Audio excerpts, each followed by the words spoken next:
Welcome to genius short hand classes. अगर आप इस चैनल पर नए हैं तो इस चैनल को सब्सक्राइब कर लें और बेल आइकन ज़रूर दबाएं। फ्रेंड्स, ये रामधारी गुप्ता खंड एक किताब की सीरीज में दूसरा वीडियो है जो कि 80 वर्ड पर मिनट की स्पीड से होगा।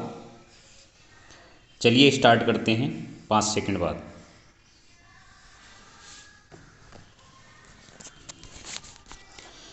स्टार्ट। सभापति महोदय, प्रतिदिन छोटी मोटी झड़पें होती रहती हैं। हमारी फौजें बड़े उत्साह से उनके मुकाबले में खड़ी हैं।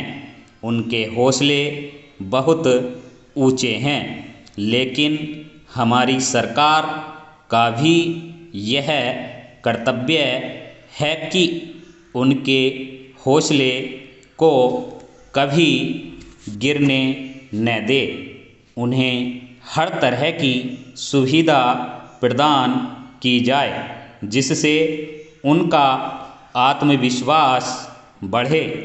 मैं मंत्री महोदय से अनुरोध करूंगा कि सरकार अपनी नीतियों के प्रचार का काम ठीक प्रकार से अपनी फौजों से करे।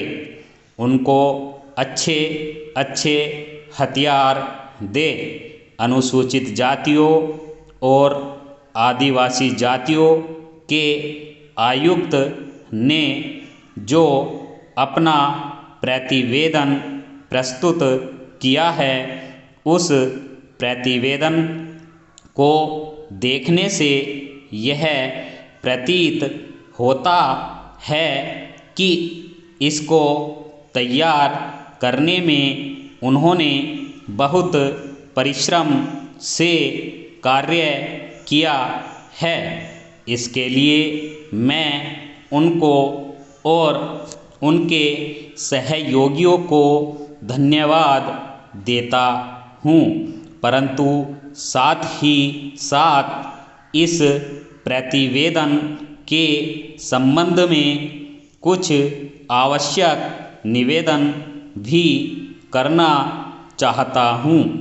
पहली बात तो यह है कि इस प्रतिवेदन को देखने से ऐसा प्रतीत होता है कि इन कार्यों के लिए जिस धन का उपयोग होता है वह 3 साधनों से उपलब्ध होता है: केंद्र सरकार द्वारा, राज्य सरकारों द्वारा और कुछ गैर सरकारी संस्थाओं द्वारा।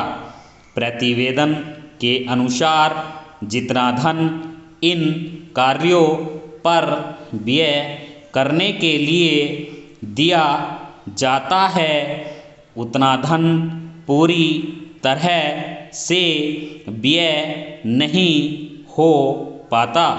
मैं यह नहीं कह सकता कि आवश्यकता से अधिक धन दिया जाता है या कार्यकर्ताओं को वह धन प्राप्त ही नहीं होता, जिसके कारण से वह बिना खर्च हुए बच जाता है।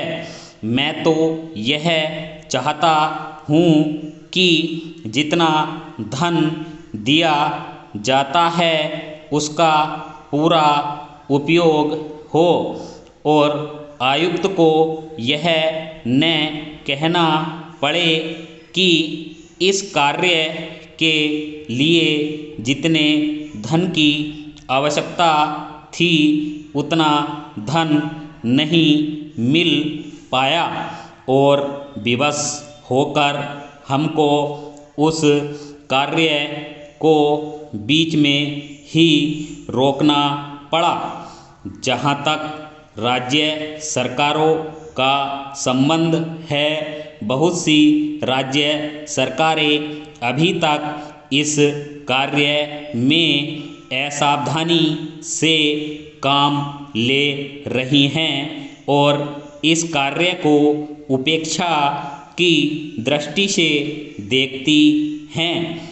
आयुक्त ने इस बात की शिकायत की है कि बहुत सी राज्य सरकारों ने अनेक पत्र भेजने के बाद भी अभी तक अपनी रिपोर्ट नहीं भेजी है।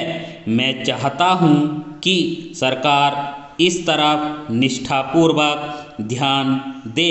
राज्य सरकारों पर दबाव डाला जाए कि वे इस दायित्व के प्रति सचेत हों और आयुक्त को उनके कार्य में पूरा सहयोग प्रदान करें।